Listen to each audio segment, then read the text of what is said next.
ઓડિશા રાજ્યના ગંજામ જિલ્લાના બે ઇસમોને 18.177 કિલોગ્રામ ગાંજો જેની કુલ કિંમત ₹1,81,770ની સાથે પકડી પાડતી સારોલી પોલીસ સ્ટેશન.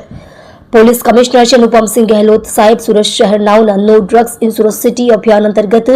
ગેરકાયદેસર ડ્રગ્સ ગાંજા અને ચરસની હેરાફેરી કરતા ઇસમને પકડી પાડવા અંગેની સૂચના અન્વયે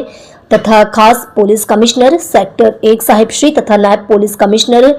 સાહેબ શ્રી ઝોન 1 સુરત શહેર નાઓના માર્ગદર્શન હેઠળ શ્રી પી.કે. પટેલ મદદનીશ police commissioner B division Surat શહેર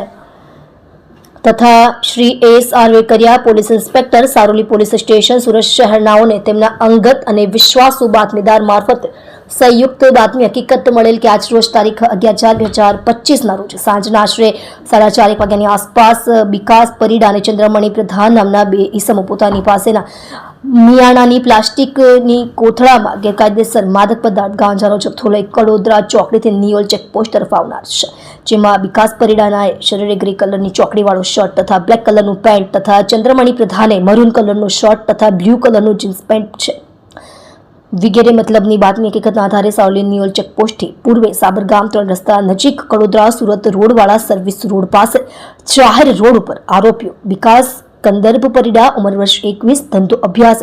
રહે મકાન નંબર 103 ગાંધીનગર સોસાયટી અમરોલી સુરત મૂળ વતન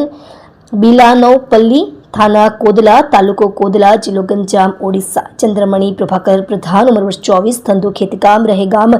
નવેલી શ્રીનિવાસપુર પોસ્ટ દિગાપાડા થાના કોદલા તાલુકો કોદલા જિલ્લો ગંજામ ઓડિશાના પાસેથી માદક પદાર્થ ગાંજો જેનું કુલ વજન 18.177 કિલોગ્રામ જેની કિંમત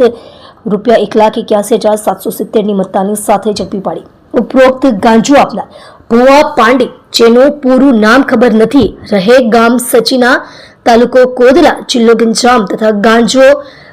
અપાવનાર કાના પરિડા જેનું પૂરું નામ ખબર નથી રહે બિલી નવપલ્લી થાના કોદલા તાલુકો કોદલા જિલ્લો ગંજામ ઓડિશા